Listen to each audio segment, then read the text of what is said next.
Power Rangers Mystic Force Episode 5 Whispering Voices. Sigh. I really don't like this episode, but some stuff is done right, and I'm not going to cover the negatives too much. I'll cover it a little bit, but not too much. Xander actually has a situation where he has something to do, being supervisor of the store. He actually is. It's not actually a joke. It's a little weird. I don't remember that way, and the pilot made it very confusing. However, as an adult, a 30-year-old one, mind you, I actually notice that this makes sense. They give him something to do. It's acting stuff. Might not be the best plot device or anything, but at least they did something with him. It's sort of redundant having Toby around. Sort of not redundant since Toby doesn't really do anything. He's comedic relief.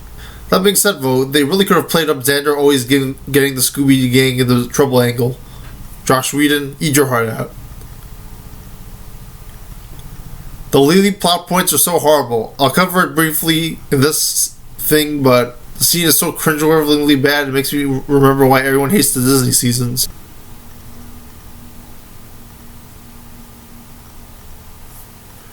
Korag knows Nick wants friends. Why would any of them think that or do that?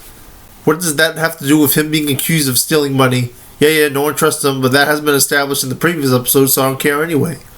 All of a sudden, Nick cares about friends, which is against his character, or at least a character that would have been more enjoyable. I sure don't see him as a Jason in a bad boy or leadership type. Something's missing, and Disney never really made him the Tommy of the Disney era, and maybe for good reason. They don't associate Xander with being a close friend to Nick, and they've known each other for a while. They're always together in the same shot, so visually it makes no sense.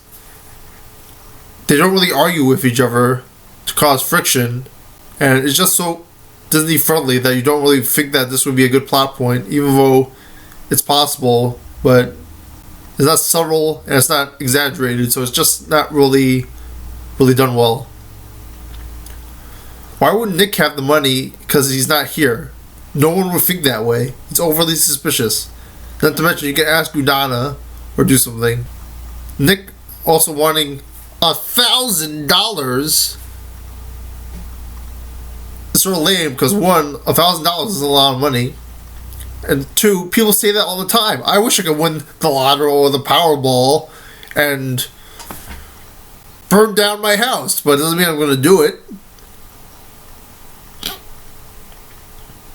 Nick's blanket being introduced this episode, I don't recall it, but it's actually interesting. Maybe the plot point of the fire heart and Nick being introduced as the son of whoever is interesting, but I don't know. At the time, I didn't recall it being this good, but this actually set up pretty well, even with all the problems with the episode.